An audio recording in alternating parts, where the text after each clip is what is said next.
فرزند زہرا یہ حالات برے ہیں۔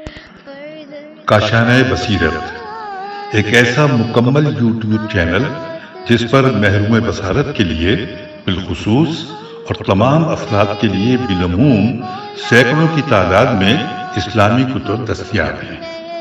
لہذا گزارش ہے کہ آپ اپنی ذمہ داری نبھاتے ہوئے کاشانہ بصیرت کو سبسکرائب کرنے کے ساتھ ساتھ بیل آئیکن کو پریس کیجئے تاکہ آپ علم کے حصول کے ساتھ ساتھ مذہب اہل بیت کی اشاعت میں بھی اہم کردار ادا کرتے رہیں۔ کاشانہ بصیرت۔ فرزند زہرا یہ حالات برے ہیں۔ بسم اللہ الرحمن الرحیم۔ السلام علیکم۔ یہ کتاب آپ کے لیے کاشانہ بصیرت کی یوٹیوب چینل کی جانب سے ریکارڈ کی جا رہی ہے۔ نام کتاب حیات القلوب، جلد دوم، تالیف علامہ مجلسی علیہ رحمہ۔ اب ہم کتاب کا پارٹ نمبر 70 پڑھیں گے، صفحہ نمبر 679، 679، 41واں باب غزوہ معتہ کا بیان۔ شیخ تبریسی اور دوسرے محدثین نے روایت کی کہ غزوہ معتہ ماہ جمادی الاول سن 8 ہجری میں واقع ہوا۔ ابن الحدید نے اس کا سبب یہ بیان کیا کہ حضرت صلی اللہ علیہ وسلم نے سن 8 ہجری میں عمیر ازدی کو خط دے کر بادشاہ بصرہ کے پاس بھیجا۔ جب وہ معتہ میں پہنچے، شرجیل بن عمرو غسانی سے ملاقات ہوئی۔ اس نے پوچھا کہاں جاتے ہو؟ عمیر نے کہا شام کی طرف۔ پوچھا کیا محمد کے قاصد ہو؟ کہا ہاں۔ یہ معلوم کر کے اس ملعون نے حکم دیا تو اس کے ساتھیوں نے عمیر ازدی کے ہمراہیوں کو باندھ دیا اور ان کی گردن مار دی۔ حضرت کو یہ حال معلوم ہوا تو آپ بہت رنجیدہ ہوئے اور ایک بڑا لشکر تیار کیا اور اس طرف روانہ کیا۔ عامہ میں یہ مشہور ہے کہ حضرت نے پہلے زید بن حارثہ کو اس لشکر پر سردار مقرر کیا اور فرمایا اگر زید مارے جائیں تو جعفر لشکر کے امیر ہوں گے، اور اگر جعفر بھی شہید ہو جائیں تو عبداللہ بن رواحہ امیر لشکر ہوں گے، اور اگر وہ بھی شہید ہو جائیں تو مسلمان جس کو مناسب سمجھیں اپنا سردار بنا لیں۔ اور شیخ تبریسی نے بسند موثق حضرت صادق علیہ السلام سے روایت کی کہ حضرت نے پہلے حضرت جعفر کو امیر لشکر مقرر فرمایا، اس کے بعد زید کو، پھر عبداللہ بن رواحہ کو۔ جب وہ لوگ مان تک پہنچے، ان کو اطلاع ملی کہ ہرقل بادشاہ روم 1 لاکھ رومیوں اور 1 لاکھ قبائل عرب کا لشکر لیے ہوئے مارب میں مقیم ہے۔ اور ابان بن عثمان کی روایت ہے کہ ان کی خبر پہنچی کہ عرب و عجم کے کافروں کے قبائل لہم و خدام و حلی و قضایہ وغیرہ کے گروہ کثیر جمع ہوئے ہیں اور مشرقین زمین مشارق میں ٹھہرے ہیں۔ غرض مسلمان مان میں 2 روز ٹھہرے اور مشورہ کیا کہ حضرت صلی اللہ علیہ وسلم کو اطلاع دیں کہ دشمنوں کی تعداد بہت زیادہ ہے، آپ جو حکم دیں ہم اسی پر عمل کریں۔ عبداللہ بن رواحہ نے کہا ہم نے کبھی لشکر کی طاقت سے دشمنوں کے ساتھ جنگ نہیں کی، بلکہ ہمیشہ ہم دین حق کی قوت کے ساتھ لڑتے ہیں جس کے ذریعے سے خدا نے ہم کو برکت عطا فرمائی ہے۔ مسلمانوں نے کہا سچ ہے۔ پھر وہ لوگ جنگ پر آمادہ ہو کر 3000 افراد کے ساتھ روانہ ہوئے اور بلقا کے ایک گاؤں میں جس کو شرف کہتے تھے لشکر روم کے مقابل پہنچے۔ مسلمان قریہ معتہ میں ٹھہرے اور وہیں جنگ ہوئی۔ شیخ توسی نے زہری سے روایت کی کہ جب حضرت جعفر بن ابی طالب حبشہ سے مدینہ آئے، حضرت نے ان کو جنگ معتہ کے لیے روانہ فرمایا اور ان کو اور زید بن حارثہ اور عبداللہ کو یکے بعد دیگرے ترتیب وار امیر لشکر مقرر کیا۔ جب وہ بلقا تک پہنچے، روم و عرب کے لشکر سے مقابلہ ہوا۔ مسلمان قریہ معتہ میں ٹھہرے اور وہیں جنگ ہوئی۔ پہلے زید بن حارثہ نے علم لیا اور سخت جنگ کی، یہاں تک کہ ان کے نیزے ٹوٹ گئے اور زید مارے گئے۔ پھر علم حضرت جعفر نے لیا اور بے پناہ حملے کیے۔ وہ اشکر گھوڑے پر سوار تھے، جب بہت زخمی ہو گئے تو گھوڑے سے کود پڑے اور اس کو پے کر دیا اور لڑنا شروع کیا، یہاں تک کہ وہ شہید ہو گئے۔ حضرت جعفر مسلمانوں میں پہلے شخص تھے جنہوں نے اپنے گھوڑے کو پے کیا۔ ان کے بعد علم عبداللہ نے اٹھایا اور شہید ہوئے۔ پھر خالد بن ولید نے علم لیا اور تھوڑی دیر جنگ کر کے بھاگ کھڑے ہوئے اور عبد الرحمن بن سمرہ کو حضرت کے پاس بھیجا تاکہ وہ حضرت سے حالات بیان کرے۔ جب وہ مسجد میں پہنچا، حضرت نے فرمایا ٹھہر جا، میں خود بیان کیے دیتا ہوں۔ پہلے زید نے علم لیا اور جنگ کی اور مارے گئے، خدا اس پر رحمت فرمائے۔ پھر علم جعفر نے لیا اور جنگ کی، وہ بھی مار گئے، خدا ان پر بھی رحمت نازل فرمائے۔ پھر علم عبداللہ بن رواحہ نے اٹھایا اور جنگ کی اور وہ بھی مارے گئے، خدا ان پر بھی رحمت فرمائے۔ یہ سن کر حضرت کے اصحاب رونے لگے۔ حضرت نے پوچھا کیوں روتے ہو؟ اصحاب نے عرض کی کیوں نہ روئیں، ہمارے نیک اور صالح اور بہترین لوگ ہم سے جدا ہو گئے۔ حضرت نے فرمایا گریہ مت کرو، میری امت کی مثال اس باغ کی سی ہے جس کا مالک اس کو آراستہ کرتا رہتا ہے، تفریح کے لیے جگہیں بناتا ہے، درختوں کو لگاتا ہے اور ان کی اچھی طرح دیکھ بھال کرتا ہے تاکہ وہ خوب پھلیں اور ہر سال میوے دیں، اور اکثر سال آخر کے پھل ابتدائی سال کے پھلوں سے بہتر ہوتے ہیں۔ اسی خدا کی قسم جس نے حق کے ساتھ مجھ کو محبوس فرمایا ہے، جب عیسیٰ علیہ السلام نازل ہوں گے تو اپنے حواریوں میں سے میری امت کے لوگوں میں ایک جماعت پائیں گے۔ قطب راوندی نے روایت کی کہ جب حضرت صلی اللہ علیہ وسلم نے لشکر معتا کی روانہ فرمایا، 3 سردار مقرر کیے اور ہر ایک سے فرمایا کہ تم میں سے جو قتل ہو جائے اس کے بعد دوسرا امیر لشکر ہو۔ اس وقت یہودیوں کا ایک عالم موجود تھا، اس نے کہا اگر یہ شخص پیغمبر ہے تو یہ تینوں اشخاص شہید ہو جائیں گے۔ لوگوں نے پوچھا کیوں؟ اس نے کہا کہ جو بنی اسرائیل کا ہر پیغمبر جب کوئی لشکر کہیں بھیجتا تھا تو اگر وہ یہ کہہ دیتا تھا کہ فلاں قتل ہو جائے تو فلاں امیر لشکر ہو، تو اگر وہ 100 آدمیوں کا نام لیتا تو سب قتل ہو جاتے تھے۔ جابر سے روایت ہے کہ روز جنگ معتا حضرت صلی اللہ علیہ وسلم بعد نماز صبح ممبر پر تشریف لے گئے اور فرمایا کہ اس وقت تمہارے برادران ایمانی مشرکوں سے جنگ میں مشغول ہو گئے اور ہر ایک کے حملے کا ذکر کیا۔ پھر فرمایا کہ اب زید بن حارثہ شہید ہو گئے اور علم سرنگوں ہو گیا۔ پھر فرمایا علم کو جعفر نے اٹھایا اور آگے بڑھے اور جنگ میں مشغول ہوئے۔ پھر فرمایا اب ان کا ایک ہاتھ قطع ہو گیا، وہ دوسرے ہاتھ میں علم لیا۔ پھر فرمایا کہ اب ان کا دوسرا ہاتھ بھی مشرکوں نے جدا کر دیا اور علم کو انہوں نے سینے سے لگا کر سنبھالا۔ پھر فرمایا کہ اب جعفر بھی شہید ہو گئے اور علم گر پڑا۔ پھر فرمایا کہ اب علم کو عبداللہ بن رواحہ نے اٹھایا اور مسلمانوں میں سے فلاں اور فلاں شہید ہو گئے اور کفار میں سے فلاں اور فلاں قتل ہوئے۔ پھر فرمایا کہ عبداللہ بھی شہید ہو گئے اور اب علم کو خالد نے اٹھایا اور بھاگے۔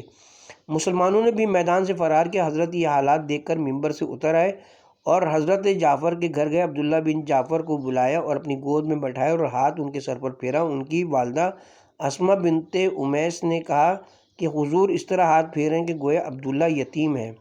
حضرت نے فرمایا ہاں جعفر آج شہید ہو گئے۔ یہ فرمایا تھا کہ آنسو آنکھوں سے جاری ہو گئے۔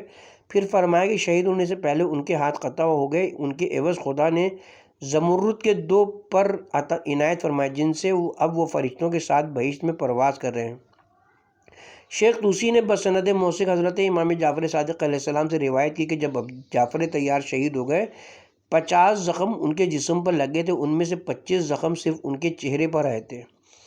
برقی اور کلینی وغیرہ نے بسند معتبر امام محمد باقر علیہ السلام سے روایت کی کہ روز معتا اثناء جنگ میں حضرت جعفر نے گھوڑے سے اتر کر اس کے پیروں کو قطع کر دیا تاکہ وہ لوگ جنگ سے آپ کے بھاگنے کا خیال بھی نہ کریں، یہاں تک کہ شہید ہو گئے اور وہ اسلام میں پہلے شخص تھے جنہوں نے اپنے گھوڑے کو پیک کیا۔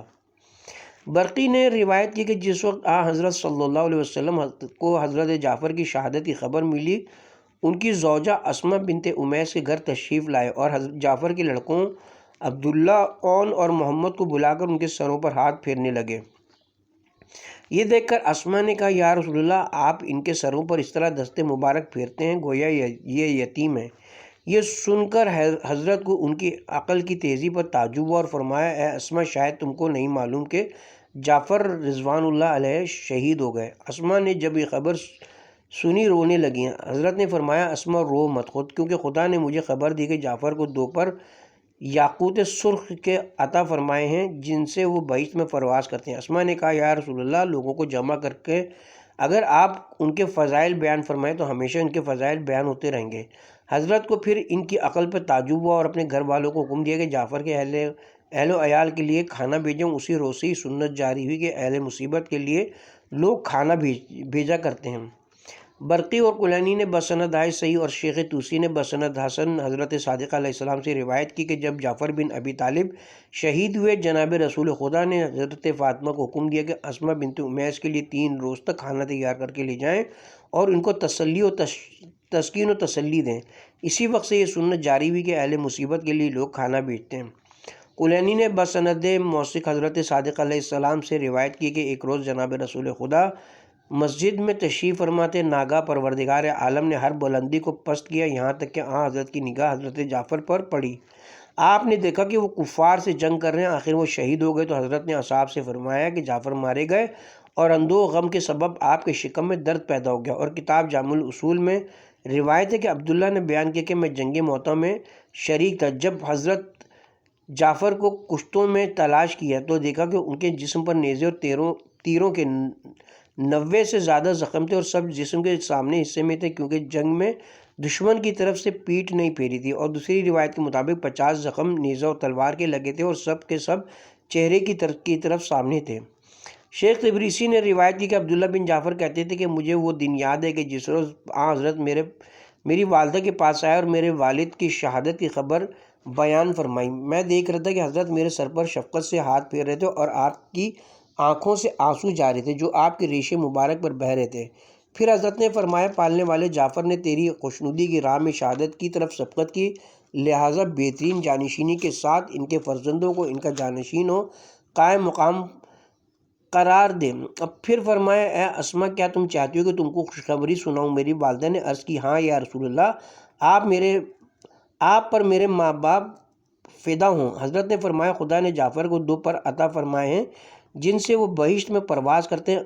عرض کی تو لوگوں کو بھی آگاہ فرمائی کہ خدا نے ان کو ایسا مرتبہ عطا فرمایا۔ یہ سن کر حضرت اٹھے، میرا ہاتھ پکڑا اور مسجد میں لے گئے، اور ممبر پر جا کر مجھے اپنے آگے ممبر کے نیچے کے زینے پر بیٹھایا، اور آثار غم و اندوہ آپ کے چہرے سے ظاہر تھے۔ پھر فرمایا کہ انسان کی پیروی اس کے عزیزوں اور مددگاروں میں اس کے بھائیوں چچا کے لڑکوں کے ذریعے زیادہ ہوتی ہے۔ جعفر شہید ہو گئے اور خدا نے ان کو 2 پر عطا فرمائے جس سے بہشت میں پرواز کرتے۔ پھر ممبر سے اتر کر مجھ کو اپنے گھر لے گئے اور مجھے کھانا کھلانے کے لیے فرمایا، اور میرے بھائی کو بھی بلایا اور کھانا کھلایا۔ ہم 3 روز تک آپ کے گھر مقیم رہے۔ حضرت ہم کو اپنے ساتھ اپنی ازواج کے حجروں میں گھماتے پھراتے تھے۔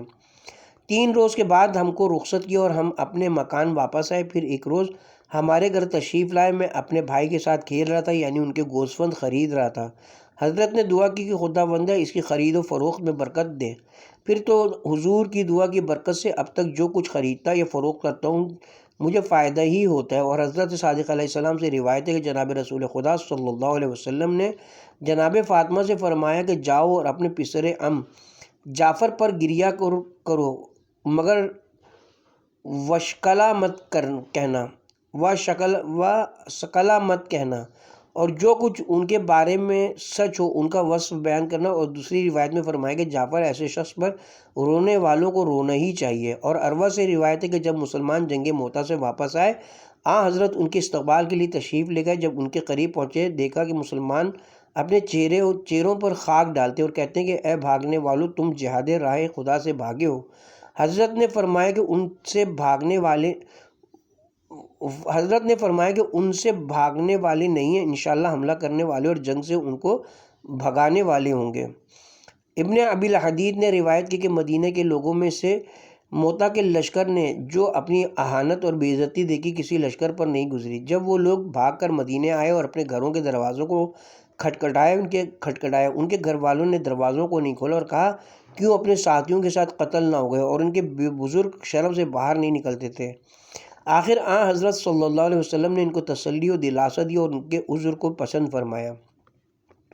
کتاب استیاب میں مرقوم ہے کہ حضرت جعفر جب شہید ہوئے اس وقت ان کی عمر 41 سال کی تھی۔ اور ابن ابی الحدید نے حضرت صادق علیہ السلام سے روایت کی ہے کہ حضرت صلی اللہ علیہ وسلم نے فرمایا کہ لوگ مختلف درختوں سے خلق ہوئے ہیں اور جعفر درخت واحد سے پیدا ہوئے ہیں۔ اور ایک مرتبہ خود حضرت جعفر سے فرمایا کہ تم خلقت اور سیرت میں میری شبیہ ہو۔ اور سعید بن مسیب سے روایت کی ہے کہ جناب رسول خدا صلی اللہ علیہ وسلم نے فرمایا کہ مجھے جعفر و زید اور عبداللہ بن رواحہ کی صورتیں دکھائی گئیں۔ وہ لوگ ایک خیمے میں مروارد کے تخت پر بیٹھے تھے۔ زید و عبداللہ کی گردنیں کچھ کش تھیں، لیکن جعفر کی گردن بالکل سیدھی اور کوئی عیب پیدا نہ ہوا تھا۔ میں نے اس کا سبب دریافت کیا، معلوم ہوا کہ ان دونوں نے جب آثار مرگ ظاہر ہوئے تو جنگ سے ذرا سا منہ پھیرنا چاہا، لیکن جعفر نے ایسا بھی نہ کیا، اور ابن بابویہ نے بسند معتبر امام محمد باقر علیہ السلام سے روایت کی کہ خداوند عالم نے سرور کائنات پر وحی کی کہ مجھے جعفر بن ابی طالب کی 4 خصلتیں بہت پسند ہیں۔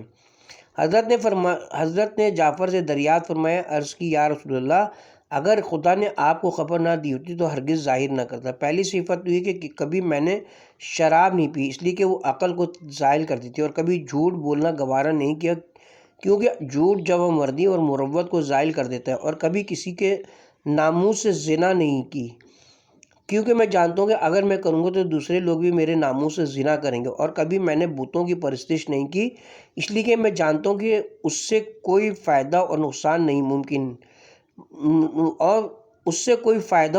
نہیں ممکن ہے کہ یہ سن کر حضرت نے ان کے کاندھے پر ہاتھ رکھ کر فرمایا کہ سزاوار ہے کہ خدا تم کو 2 پر عطا فرمائے جن سے تم ملائکہ کے ساتھ پرواز کرو۔ اور شیخ طوسی نے روایت کی کہ حضرت صلی اللہ علیہ وسلم نے جناب فاطمہ سے فرمایا کہ ہمارا شہید تمام شہیدوں سے بہتر ہے، اور وہ تمہارے چچا جعفر ہیں جو ہم میں سے ہیں۔ خدا نے ان کو 2 پر عطا فرمائے ہیں جن سے وہ فرشتوں کے ساتھ بہشت میں پرواز کرتے ہیں۔ اور بسند معتبر ابو حمزہ شمالی سے روایت ہے کہ ایک روز جناب امام زین العابدین علیہ السلام نے حضرت عباس علمدار علیہ السلام، امام حسین علیہ السلام کے صاحبزادے جناب عبید اللہ کو دیکھا تو گریہ فرمایا، پھر فرمایا کہ احد کے دن سے بدتر حضرت پر کوئی دن نہ گزرا۔ جس روز حضرت حمزہ شیر خدا شہید ہوئے اس کے بعد جنگ موتا کا وہ دن تھا جب کہ ان کے چچا زاد بھائی جعفر بن ابی طالب شہید ہوئے۔ اس کے بعد فرمایا کہ کوئی دن امام حسین علیہ السلام کے مانند نہیں آیا جس میں روز نہیں آیا۔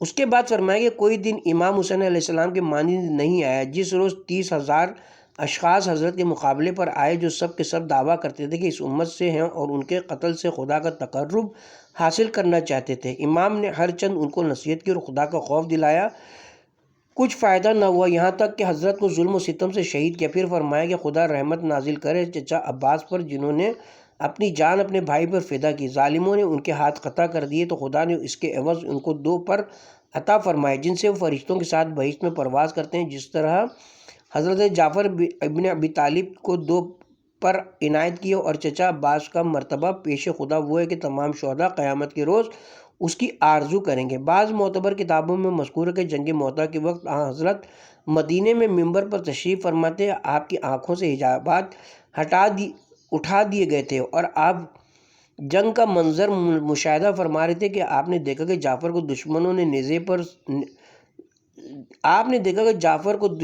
نیزے پر زمین سے اٹھایا تو حضرت نے آسمان کی طرف منہ کر کے فرمایا، پالنے والے میرے پسر ام کو رسوا نہ کرنا۔ خدا نے اسی حال میں ان کو 2 پر عطا کیے جن سے وہ کافروں کے نیزے سے بہشت کی جانب روانہ بہشت کی جانب پرواز کر گئے۔ اسی سبب سے ان کو ذوالجناحین 2 پر والے کہتے ہیں، اور بیان کرتے ہیں کہ اس وقت آپ کی عمر 41 سال تھی۔ مولوی فرماتے ہیں کہ حضرت جعفر کے فضائل میں حدیثیں اس کے بعد مذکور ہوں گی انشاءاللہ تعالی۔ اس کے ساتھ ہی 41واں باب غزوہ موتا کا بیان اپنے اختتام کو پہنچا، اور صفحہ نمبر 684 سے آغاز ہوتا ہے 42واں باب غزوہ ذات السلاسل کا حال۔ علی بن ابراہیم شیخ طوسی، شیخ تبریسی اور قطب راوندی وغیرہ تمام مفسرین و محدثین عامہ اور خاصہ نے حضرت صادق علیہ السلام اور ابن عباس سے روایت کی کہ اہل یابس کے 12,000 سوار یابس کی وادی میں جمع ہوئے اور آپس میں عہد و پیمان کیا اور قسمیں کھائیں کہ ایک دوسرے کے مددگار رہیں گے اور آپس سے جدا نہ ہوں گے جب تک محمد صلی اللہ علیہ وسلم اور علی علیہ السلام کو قتل نہ کر لیں گے۔ حضرت صلی اللہ علیہ وسلم پر جبرائیل نازل ہوئے اور ان کے ارادے سے آگاہ کیا اور خدا کا حکم پہنچایا کہ ابو بکر کو 4,000 مہاجرین و انصار کے ساتھ ان سے جنگ کے لیے روانہ کیجیے۔ یہ پیغام سن کر حضرت صلی اللہ علیہ وسلم منبر پر تشریف لے گئے اور خدا کی حمد و ثنا کے بعد ارشاد فرمایا کہ اے گروہ مہاجرین و انصار، جبرائیل نے مجھے خبر دی کہ 12,000 اشخاص میرے اور میرے بھائی علی کے قتل کرنے کے ارادے سے جمع ہوئے ہیں، اور خدا نے مجھے حکم دیا کہ ابو بکر کو 4,000 سواروں کے ساتھ ان سے مقابلے کے لیے بھیجوں، لہٰذا اس حکم کی تعمیل میں کوشش کرو اور اپنے سامان و رسد لے کر دشمن کی طرف خدا کا نام لے کر اس کی برکت کے ساتھ 2 شنبہ کو متوجہ ہو جاؤ۔ غرض حضرت کے حکم سے مسلمانوں نے تیاری کی اور حضرت نے حضرت ابو بکر کو ان پر امیر مقرر فرمایا اور تاکید فرمائی کہ جب ان کے مقابل پہنچو تو پہلے ان کو اسلام کی دعوت دینا، اگر وہ قبول نہ کریں تو ان کے لڑنے والوں کو قتل کرنا اور ان کی عورتوں لڑکوں کو اسیر کرنا اور ان کے مال و اسباب لوٹ لینا اور ان کے مکانات و زراعت کو تباہ و برباد کر دینا۔ غرض جناب ابو بکر مہاجر و انصار کے اس گروہ کثیر کے ساتھ روانہ ہوئے اور جلد مسافت طے کرتے ہوئے وادی یابس میں پہنچے اور دشمن کے نزدیک پڑاؤ ڈال دیا۔ جب ان کافروں کو لشکر اسلام کے آنے کی خبر ملی، 200 جنگی جوان اسلحے سے آراستہ ان کے سامنے آئے اور کہا کہ تم لوگ کون ہو اور کہاں سے آئے ہو اور کیا ارادہ رکھتے ہو؟ اپنے لشکر کے سردار سے کہو کہ سامنے آئے تاکہ ہم گفتگو کریں۔ حضرت ابو بکر مسلمانوں کی ایک جماعت کو لے کر لشکر سے باہر نکلے اور کہا ہم رسول خدا کے صحابہ ہیں۔ پوچھا کس غرض سے آئے ہو؟ کہا رسول خدا نے ہم کو حکم دیا کہ تم کو اسلام کی دعوت دیں، اگر تم قبول کرو تو جو مراد اور بہتری مسلمانوں کے لیے تمہارے واسطے بھی ہوگی، ورنہ ہم تم سے جنگ کریں گے۔ وہ بولے کہ لات و عزیٰ کی قسم، اگر ہمارے اور تمہارے درمیان قرابت و عزیز داری نہ ہوتی تو تم کو تمہارے تمام ہمراہیوں کے ساتھ ہم اس طرح قتل کرتے کہ لوگ مدتوں یاد رکھتے، لہذا واپس جاؤ اور اپنی سلامتی و غنیمت سمجھو، چونکہ ہم کو تم سے کوئی عداوت نہیں، ہم تو محمد اور ان کے بھائی علی کو قتل کرنا چاہتے ہیں۔ یہ سن کر حضرت ابو بکر نے اپنے لشکر سے مخاطب ہو کر کہا کہ مسلمانوں، یہ گروہ تم سے تعداد میں بہت زیادہ ہے اور ان کا حوصلہ تم سے کہیں زیادہ ہے، اور تم اپنے وطن اور بھائیوں سے بہت دور ہو کہ وہ تمہاری مدد کر سکیں، لہذا واپس چلو تاکہ ان لوگوں کا حال حضرت صلی اللہ علیہ وسلم سے بیان کریں۔ تمام مسلمانوں نے بیک زبان ہو کر کہا اے ابو بکر، تم نے رسول اللہ کی مخالفت کی اور ان کے حکم کی اطاعت نہ کی۔ خدا سے ڈرو اور ان سے جنگ کرو اور خدا کے رسول کی مخالفت پر روا مت رکھو۔ ابو بکر نے کہا میں جانتا ہوں جو تم نہیں جانتے، تم ظاہری حالات کو دیکھتے ہو اور ان امور کو نہیں سمجھتے جو تمہاری آنکھوں سے پوشیدہ ہیں۔ غرض سب ناکام واپس آئے اور جو کچھ گزرا تھا حضرت سے بیان کیا۔ حضرت صلی اللہ علیہ وسلم نے بھی فرمایا کہ اے ابو بکر، تم نے میری مخالفت کی اور جو کچھ میں نے حکم دیا تھا وہ عمل میں نہ لائے، خدا کی قسم تم گناہ گار ہوئے۔ پھر حضرت ممبر پر تشریف لے گئے اور خدا کی حمد و ثنا کے بعد فرمایا اے مسلمانوں، میں نے ابو بکر کو حکم دیا تھا کہ وادی یابس والوں کے پاس جاؤ اور ان کو اسلام سے آگاہ کرو اور خدا کی طرف دعوت دو، اگر وہ لوگ نہ مانے تو ان سے جنگ کرو۔ وہ ان کے پاس گئے، 200 ان میں سے نکلے اور ابو بکر کو ڈرایا دھمکایا، ان کی دھمکیوں سے وہ ڈر کر واپس چلے آئے اور میرے حکم کو ترک کر دیا اور میری اطاعت نہ کی۔ یہ جبرائیل آئے ہیں اور مجھے خدا کی جانب سے حکم دیتے ہیں کہ اب ان کی بجائے عمر کو 4000 سواروں کے ساتھ اس مہم پر روانہ کروں، لہٰذا اے عمر خدا کا نام لے کر جاؤ اور ایسا مت کرنا جیسا کہ تمہارے بھائی ابو بکر نے کیا، کیونکہ اس نے خدا کی معصیت اور میری نافرمانی کی ہے۔ پھر جو کچھ ابو بکر کو ہدایتیں کی تھیں ان کو بھی کی۔ عمر مہاجرین اور انصار میں سے 4000 اشخاص کے ساتھ جو ابو بکر کے ساتھ گئے تھے روانہ ہوئے اور تیزی کے ساتھ چل کر اہل یابس کے پاس پہنچے۔ کفار یابس میں سے پھر 200 اشخاص سامنے اور جو کچھ ابو بکر سے کہا تھا ان سے بھی کہا، اور وہ بھی ان کے دھمکیاں سن کر بھاگتے ہوئے واپس آئے اور نزدیک تک جو کچھ ان کی کثرت اور ان کے ارادے اور حوصلے جو انہوں نے دیکھے تھے اس کے خوف سے ان کی عقل زائل ہو جائے۔ ادھر حضرت صلی اللہ علیہ وسلم کو جبرائیل نے ان کے حال سے آگاہ کر دیا کہ وہ بھی بھاگ کر آ رہے ہیں۔ حضرت ممبر پر تشریف لے گئے اور حمد و ثناء الہی ادا کرنے کے بعد مسلمانوں کو خبر دی کہ عمر بھی اپنے لشکر کے ساتھ واپس آ رہے ہیں اور اس نے بھی میری نافرمانی کی۔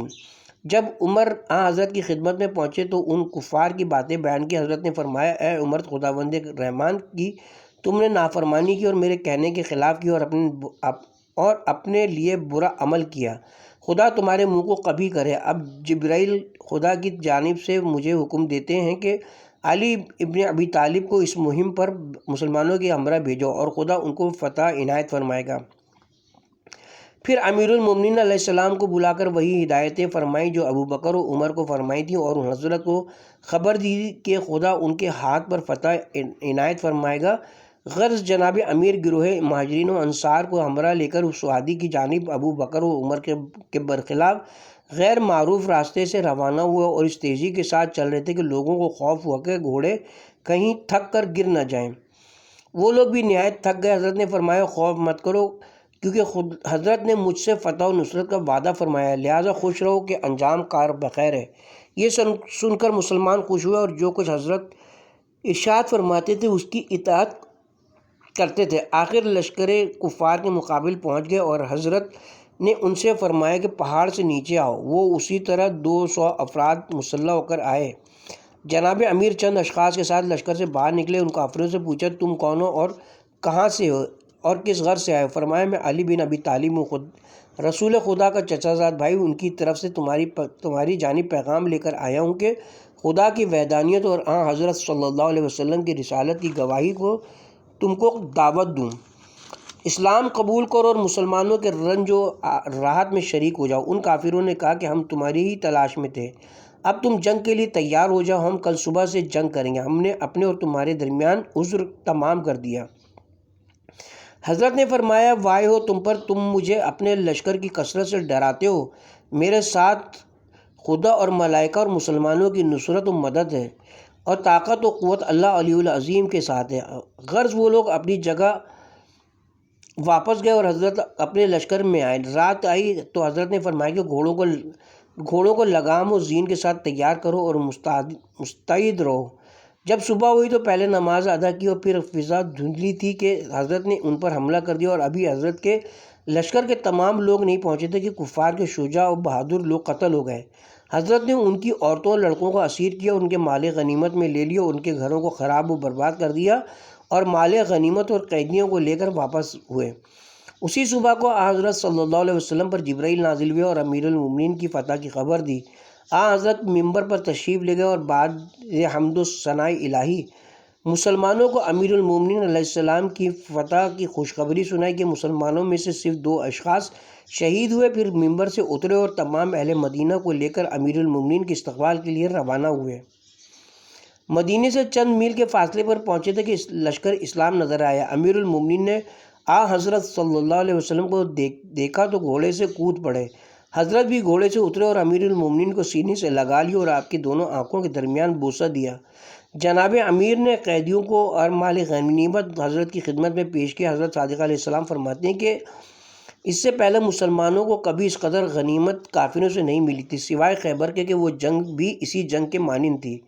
غرض خداوند عالم نے سورہ عادیات نازل فرمائی، وَعَادِيَاتِ صَبْحًا، سر پر دوڑنے والے گھوڑے کی قسم جو نتھنوں سے فراٹے بھرتے ہیں، پھر پتھروں پر ٹاپ مار کر چنگاریاں نکالتے ہیں، پھر صبح کو چھاپا مارتے ہیں تو دوڑنے کے وقت غبار بلند کرتے ہیں، پھر دشمن کے لشکر میں گھس جاتے ہیں۔ بے شک انسان اپنے پروردگار کا ناشکرا ہے، وہ خود بھی اس سے واقف ہے۔ بے شک وہ مال کا بےحد حریص ہے۔ تو کیا وہ نہیں جانتا کہ جب مردے قبروں سے نکالے جائیں گے؟ پورا سورہ عادیات پارہ نمبر 30، اور دلوں کے بھید ظاہر کر دیے جائیں گے۔ بے شک اس دن ان کا پروردگار ان کے گروہ سے بخوبی واقف ہوگا۔ حضرت صادق علیہ السلام نے فرمایا کہ یہ آیتیں نفاق اول و دوم کے اظہار میں نازل ہوئی ہیں، جنہوں نے خدا کی نعمتوں کا کفران کیا اور جب وادی یابس میں پہنچے تو محبت زندگانی دنیا میں خدا اور رسول کے حکم کی مخالفت کی۔ لہٰذا سورہ کے آخر میں خدا نے ان کے نفاق کی خبر دی ہے کہ کفر و نفاق جو ان کے سینوں میں ہیں خدا اس سے خوب واقف ہے اور قیامت میں ان کو رسوا کرے گا اور اس کا بدلہ دے گا۔ شیخ مفید نے ذات السلاسل کے غزوے کے بیان میں روایت کی کہ ایک روز ایک عربی نے حضرت کی خدمت میں حاضر ہو کر بیان کیا کہ عرب کا ایک گروہ وادی رمل میں جمع ہوئے اور ان سب نے آپس میں قسم کھائی کہ مدینے پر چڑھائی کریں گے۔ حضرت نے یہ سن کر منادی کرا دی کہ مسلمان جمع ہوں۔ وہ مسجد میں جمع ہوئے، حضرت ممبر پر تشریف لے گئے اور بعد حمد و ثناء پروردگار عالمین فرمایا کہ مسلمانوں کے گروہ نے عہد کیا ہے کہ ہم پر حملہ کرے، لہذا کون ان کے دفعیہ کے لیے تیار ہوتا ہے؟ یہ سن کر اصحاب صفہ خلوص اور سچائی کے ساتھ اٹھ کھڑے ہوئے اور کہا ہم جاتے ہیں، آپ جس کو مناسب سمجھیں ہمارا امیر مقرر فرمائے۔ حضرت نے ان 80 آدمیوں پر قرہ ڈالا اور ابو بکر کو ان کا امیر مقرر فرمایا اور نشان لشکر ان کو عطا کیا اور فرمایا بنی سلیم کے قبیلے کی سرکوبی کرو۔ مشرکین نے پہاڑوں پر اپنے دید بانوں کو مقرر کر رکھا تھا، چونکہ ابو بکر شاہراہ سے جا رہے تھے۔ ان لوگوں نے ان کو دیکھ لیا اور جنگ کے لیے مسلح ہو کر تیار ہو گئے۔ جب ابو بکر نزدیک پہنچے، وہاں کی زمین پتھریلی تھی اور پتھر اور درخت بہت تھے، اور مشرقین وادی کے اندر رہتے تھے جس میں داخل ہونا دشوار تھا۔ ابو بکر نے جب اس وادی میں داخل ہونا چاہا، مشرقین نکل پڑے اور بہت سے مسلمانوں کو شہید کیا۔ آخر ابو بکر ناکام واپس آئے۔ پھر حضرت نے علم عمر کو دے کر ان کی جانب روانہ کیے۔ وہ سیدھے راستے سے چلے اور مشرقوں نے دیکھ لیا اور درختوں اور چٹانوں کے نیچے چھپ گئے۔ جب عمر ان کی وادی میں داخل ہوئے، وہ لوگ نکل پڑے اور ان کو بھگا دیے۔ جب وہ بھی ناکام واپس آئے تو حضرت بہت رنجیدہ ہوئے۔ عمر عاص نے کہا، یا رسول اللہ، مجھ کو بھیجیے، کیونکہ جنگ کا دار و مدار مکر پر ہے، شاید اپنے مکر و فریب سے ان پر غالب ہو جاؤں۔ وہ بھی روانہ کیے گئے اور سیدھے راستے سے چلے اور آخر شکست کھا کر واپس آئے۔ دوسری روایت کے مطابق عمر کے بجائے خالد بن ولید کو روانہ کیا۔ غرض حضرت چند روز غمگین تھے اور ان پر نفرین کرتے رہے۔ پھر امیر المومنین کو بلا کر علم عنایت فرمایا اور کہا، خداوندہ، اب میں نے اس کو مقرر کیا جو کرار ہے اور کبھی دشمنوں کے مقابلے سے نہیں بھاگا ہے۔ پھر دعا کے لیے ہاتھ اٹھا کر کہا، پالنے والے، تو جانتا ہے کہ میں تیرا پیغمبر ہوں، لہٰذا میری حرمت کی اس کے حق میں رعایت فرما اور اس کی مدد کر اور دشمنوں پر فتح عنایت فرما۔ دوسری روایت کے مطابق امیر المومنین کے پاس ایک عصابہ تھا جس سے سر کو باندھا جاتا ہے۔ جب حضرت کسی سخت مارکے میں جاتے تھے اس کو سر سے باندھ لیتے تھے۔ امیر المومنین جناب فاطمہ زہرا کے پاس آیا اور وہ عصابہ طلب کیا۔ جناب فاطمہ نے پوچھا، میرے والد بزرگوار آپ کو کہاں بھیج رہے ہیں؟ فرمایا، وادی رمل کو۔ جناب فاطمہ اس خطرناک سفر کے خیال سے گریاں ہوئیں۔ اسی اثنا میں حضرت رسول خدا آ گئے اور جناب فاطمہ سے رونے کا سبب دریافت کیا۔ معلوم ہو تو فرمایا، آیا تم سمجھتی ہو کہ تمہارا شوہر قتل ہو جائے گا؟ انشاءاللہ ایسا نہ ہوگا۔ جناب امیر نے عرض کی، یا رسول اللہ، کیا آپ نہیں چاہتے کہ میں مارا جاؤں اور بہشت میں پہنچوں؟ غرض جناب امیر روانہ ہوئے۔ حضرت مسجد احزاب تک ان کو رخصت کرنے گئے۔ امیر المومنین سرخ گھوڑے پر سوار تھے اور یمنی چادر اوڑھے ہوئے تھے اور نیزہ خطی ہاتھ میں تھا۔ جناب رسول خدا نے دعا دی اور واپس آئے اور ابو بکر و عمر عاصیہ خالد بن ولید کو ہمراہ کیا۔ جناب امیر عراق کے راستے سے روانہ ہوئے اور سیدھی راہ چھوڑ دی۔ صحابہ یہ سمجھے کہ کسی دوسری طرف جا رہے ہیں۔ غرض امیر المومنین ان کو ایک مخفی راہ سے لے گئے۔ راتوں کو چلتے تھے، دنوں کو دروں میں چھپ رہتے تھے۔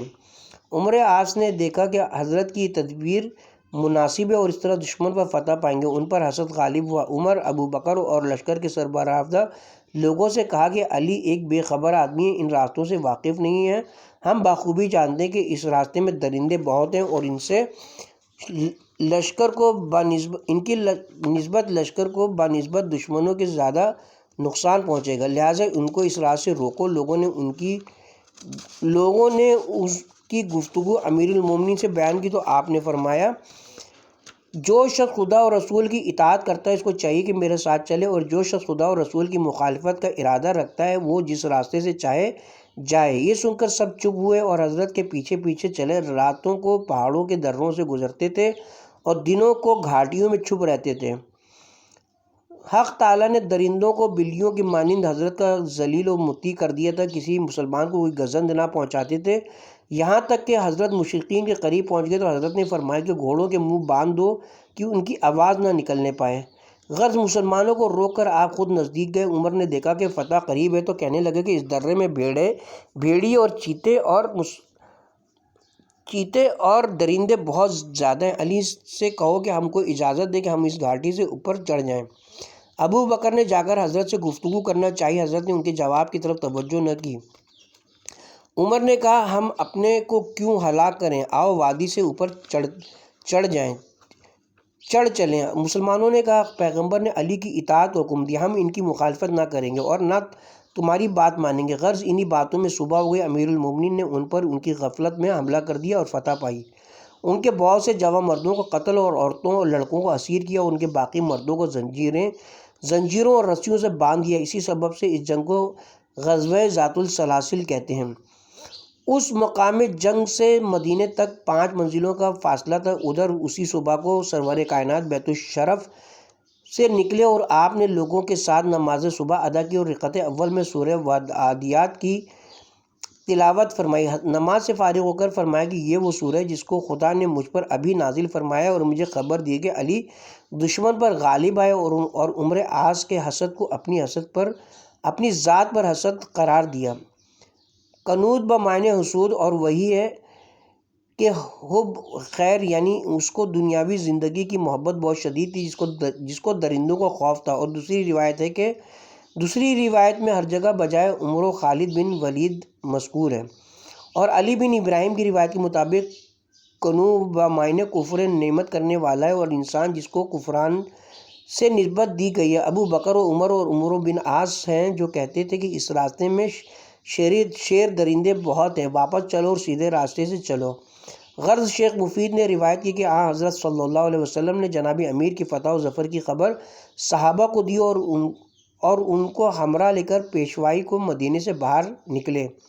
صحابہ دونوں طرف صف باندھ کر کھڑے ہو گئے۔ جس وقت شاہ ولایت کی نظر جمال خورشید آسمان نبوت پر پڑی، گھوڑے سے کود کر حضرت کی خدمت میں دوڑے اور حضرت کے مبارک قدم اور رکاب کے بوسے لیے۔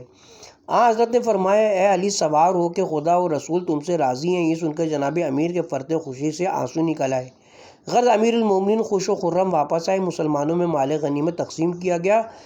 حضرت نے لشکر کے بعض آدمیوں سے پوچھا کہ اس سفر میں اپنے امیر کو کیسا پایا؟ لوگوں نے کہا ہم نے کوئی برائی ان میں نہیں دیکھی، لیکن ایک عجیب بات یہ تھی کہ نماز میں جب کہ ہم نے ان کی اقتدا کی تو انہوں نے سورہ قل ہو اللہ احد پڑھی۔ حضرت نے فرمایا، یا علی، ہر نماز میں تم نے سورہ قل ہو اللہ احد ہی کیوں پڑھی؟ عرض کی، اس لیے کہ اس سورہ کو بہت پسند کرتا ہوں۔ حضرت نے فرمایا، خدا بھی تم کو دوست رکھتا ہے جس طرح تم اس سورہ کو دوست رکھتے ہو۔ پھر فرمایا، علی، اگر یہ خوف نہ ہوتا کہ تمہارے حق میں بھی میری امت وہ کچھ نہ کہنے لگے جو نصارہ جناب عیسیٰ کے حق میں کہتے ہیں، تو بے شک آج چند باتیں تمہاری مدح میں ایسی بیان کرتا ہوں کہ تم جس گروہ کی طرف سے گزرتے وہ تمہارے پیروں تلے کی خاک برکت کے لیے لے جاتا۔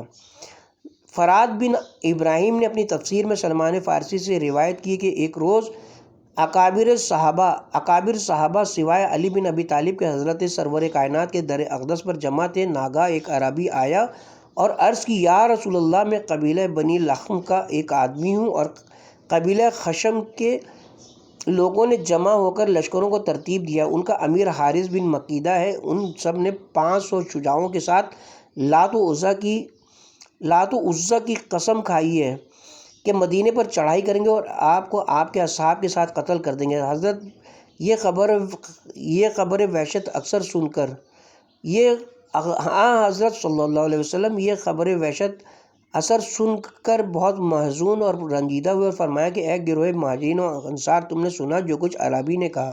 ان لوگوں نے عرض کی، ہاں سنا۔ حضرت نے فرمایا، تم میں کون ہے جو جا کر ان کے شر کو ہم سے دفع کرے؟ میں اس کے لیے بہشت کا ضامن ہوں۔ کسی نے جواب نہ دیا۔ حضرت نے دوبارہ ارشاد کیا کہ جو ان کے دفع کرنے کے لیے جائے گا میں اس کے لیے بہشت کے 12 قصر کا ضامن ہوں۔ پھر کسی نے جواب نہ دیا۔ اسی اثنا میں جناب امیر آ گئے اور حضرت کو آرزودار دیکھا تو عرض کی کہ خدا کے حبیب، آپ کے آرزودہ و محزن ہونے کا کیا سبب ہے؟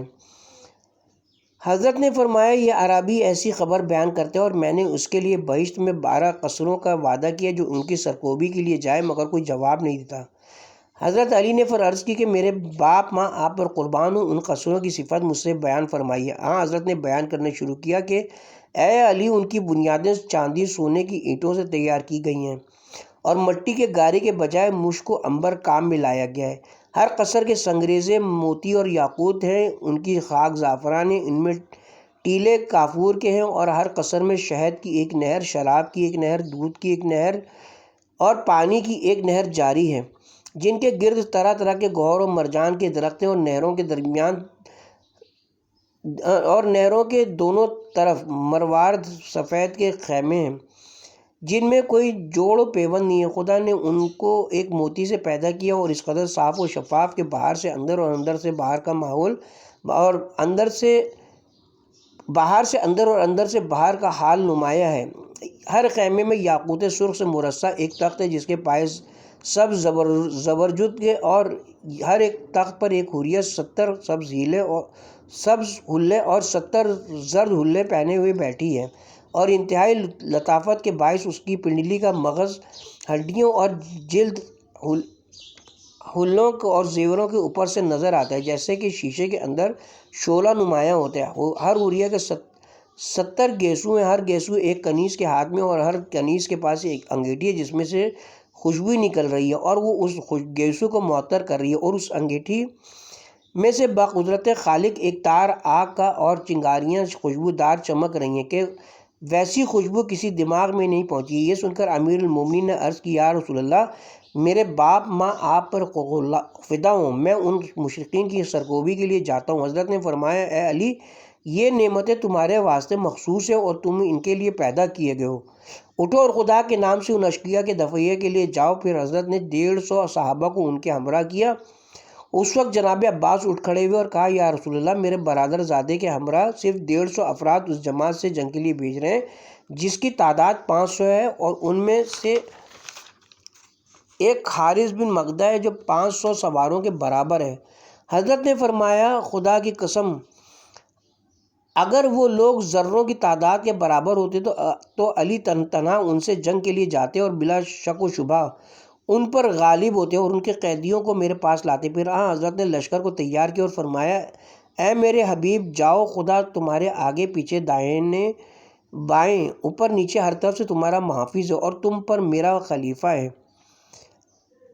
یعنی میرے عوض وہ تمہارے ساتھ ہے۔ غرض جناب امیر روانہ ہوئے، اور جب وہ لوگ زحشیب تک پہنچے جو مدینے سے ایک فرسخ کے فاصلے پر، رات ہو گئی اور راستہ بھول گئے۔ امیر المومنین نے آسمان کی جانب رخ کیا اور یہ دعا پڑھی، تو خدا نے ایسا کیا کہ گھوڑوں کی ٹاپوں سے پتھر پر رگڑ لگتی تو اس سے آگ روشن ہو جاتی، جس سے راستہ ظاہر ہو گیا۔ اس وقت خداوند عالم نے والعادیات کی سورہ پیغمبر پر نازل فرمائی۔ صبح ہوئی تو امیر المومنین کافروں کے قریب پہنچ گئے اور وہ لوگ ان کے آنے سے باخبر نہ تھے۔ جب حضرت نے اذان دی اور ان اشقیاء نے آواز اذان سنی تو کہنے لگے، شاید کوئی چرواہا پہاڑ پر خدا کو یاد کر رہا ہے۔ جب انہوں نے اشہد ان محمد رسول اللہ سنا تو بولے کہ یہ چرواہا اس ساحر کذاب معاذ اللہ کے اصحاب میں سے معلوم ہوتا ہے۔ جناب امیر کے اصول میں سے یہ تھا کہ جب تک صبح نہ ہو جاتی اور دن کے فرشتے نازل نہ ہو لیتے، حضرت جنگ شروع نہ کرتے تھے۔ غرض حضرت جب نماز سے فارغ ہوئے اور دن ظاہر و نمایاں ہو گئے تو آپ کے حکم سے علم نصرت نشان بلند کیا گیا۔ مشرکین نے حضرت کے علم کو پہچانا اور آپس میں کہا کہ جس دشمن کی تم کو خواہش تھی وہ آ گیا، یہ محمد صلی اللہ علیہ وسلم ہے جو اپنے اصحاب کے ساتھ آئے ہیں۔ غرض ایک جوان ان میں سے باہر نکلا جو سب سے زیادہ دلیر اور کفر و عناد میں سب سے بڑھ کر تھا، اور للکارا کہ اے اصحاب ساحر و کذاب معاذ اللہ، تم میں کون محمد ہے؟ باہر نکلے کہ میں اس سے جنگ کروں۔ یہ سن کر حضرت کرار اس کے مقابلے پر آئے اور فرمایا، تیری ماں تیرے ماتم میں بیٹھے، تو ہی ساحر و کذاب ہے، اور محمد صلی اللہ علیہ وسلم حق کے ساتھ خدا کی جانب سے مبعوث ہوئے ہیں۔ اس کافر بے حیا نے کہا، تم کون ہو؟ فرمایا، میں علی بن ابی طالب ہوں، رسول خدا کا چچا زاد بھائی ہوں، ان کی دختر کا شوہر۔ اس ملعون نے کہا، چونکہ تم ان کے قریبی رشتہ دار ہو لہذا تم کو یا ان کو قتل کروں میرے نزدیک یکساں ہے، اور رجز پڑھ کر حضرت پر حملہ کیا۔ حضرت نے بھی رجز پڑھا اور اس پر حملہ کیا۔ 2 وار ان میں چلے تھے کہ حضرت نے تیسرے وار میں اس کو جہنم واصل کیا۔ پھر حضرت نے اپنا مقابل طلب کیا، اس ملعون کا بھائی نکلا، حضرت نے ایک وار میں اس کو بھی قتل کر دیا اور مبارز طلب کیا۔ اس وقت حارث بن میقدہ جو 500 سواروں کے برابر سمجھا جاتا تھا اور اس لشکر کا امیر تھا، باہر آئے، اور حق تعالیٰ نے اسی کے بارے میں فرمایا ہے کہ سورہ عادیات پارہ نمبر 30، اس نے رجز پڑھا، ان الانسان لربہ لقنود، اس نے رجز پڑھا اور حضرت پر حملہ کیا۔ حضرت نے اس کے حملے کو رد کر کے ایک ضرب لگائی جس سے 2 ٹکڑے ہو گیا، اور پھر مبارز طلب کی۔ اس کا چچا زاد بھائی عمر بن فتاق نکلا اور رجز پڑھتا ہوا حضرت پر حملہ آور ہوا۔ حضرت نے پہلی وار میں اس کو بھی اس کے بھائی کے پاس پہنچا دیے۔ پھر ہر چند اپنا مقابل طلب کیا لیکن کوئی آپ کے مقابلے کے لیے نہ آیا۔ تو اس شیر بیشہ شجاعت نے ان گمراہ بھیڑیوں پر حملہ کیا اور ان کے بہادروں کو مار کر گرا دیا اور ان کے لڑکوں کو اسیر کیا اور ان کے اموال پر تصرف کیا اور سب کو لے کر مدینے روانہ ہوئے۔ جب حضرت صلی اللہ علیہ وسلم کو فتح کی خوشخبری ملی، حضرت صحابہ کے ساتھ استقبال کے لیے مدینے سے نکلے اور ایک فرسخ کے فاصلے پر خورشید فلک، رسالت اور ماہ آسمان امامت و ولایت یکجا ہوئے۔ حضرت نے امیر المومنین کے چہرے پر سے اپنی چادر سے غبار صاف کیا اور دونوں آنکھوں کے درمیان بوسہ دیا اور روئے اور فرمایا، اے علی، میں خدا کا شکر کرتا ہوں کہ جس نے میرے بازو تم سے قوی کیے اور میری پیٹھ مضبوط کی ہے۔ اے علی، جس طرح موسیٰ نے خدا سے دعا کی تھی، ان کے بازو ان کے بھائی ہارون سے قوی کر دیا اور ان کو ان کی رسالت میں شریک کر دیا۔ میں نے بھی تمہارے متعلق خدا سے یہی سوال کیا تھا اور اس نے مجھے عطا فرمایا۔ پھر صحابہ کی جانب رخ کر کے فرمایا کہ اے گروہ صحابہ، محبت علی کے بارے میں مجھ پر طعن مت کرنا، کیونکہ میں خدا کے حکم سے اس کو دوست رکھتا ہوں۔ خدا نے مجھے حکم دیا کہ اس کو دوست رکھوں اور اس کو اپنا مقرب بناؤں۔ اے علی، جس نے تم کو دوست رکھا اس نے مجھ کو دوست رکھا، اور جس نے مجھ کو دوست رکھا اس نے خدا کو دوست رکھا، اور جو خدا کو دوست رکھتا ہے خدا اس کو دوست رکھتا ہے، اور حق ہے کہ خدا اپنے دوستوں کو بہشت میں جگہ دے گا۔ اے علی، جس نے تم کو دشمن رکھا اس نے مجھ کو دشمن رکھا، اور جو مجھ کو دشمن رکھتا ہے وہ خدا کو دشمن رکھتا ہے، اور جو خدا کو دشمن رکھتا ہے خدا بھی اس کو دشمن رکھتا ہے اور اس پر لعنت کرتا ہے، اور خدا پر لازم ہے کہ قیامت کے روز دشمنان علی کا کوئی عمل قبول نہ فرمائے۔ دوسری روایت میں منقول ہے کہ جناب امیر علیہ السلام نے ان کے 120 آدمیوں کو قتل کیا فرمایا تھا۔ اس کے ساتھ ہی یہاں پر 42واں باب غزوہ ذات السلاسل کا حال اپنے اختتام کو پہنچا، اور اس کے ساتھ ہی ہم کتاب کے پارٹ نمبر 70 کا بھی اختتام کرتے ہیں۔ پارٹ نمبر 71 کا آغاز 43واں باب فتح مکہ معظمہ کے بیان سے ہوگا انشاءاللہ۔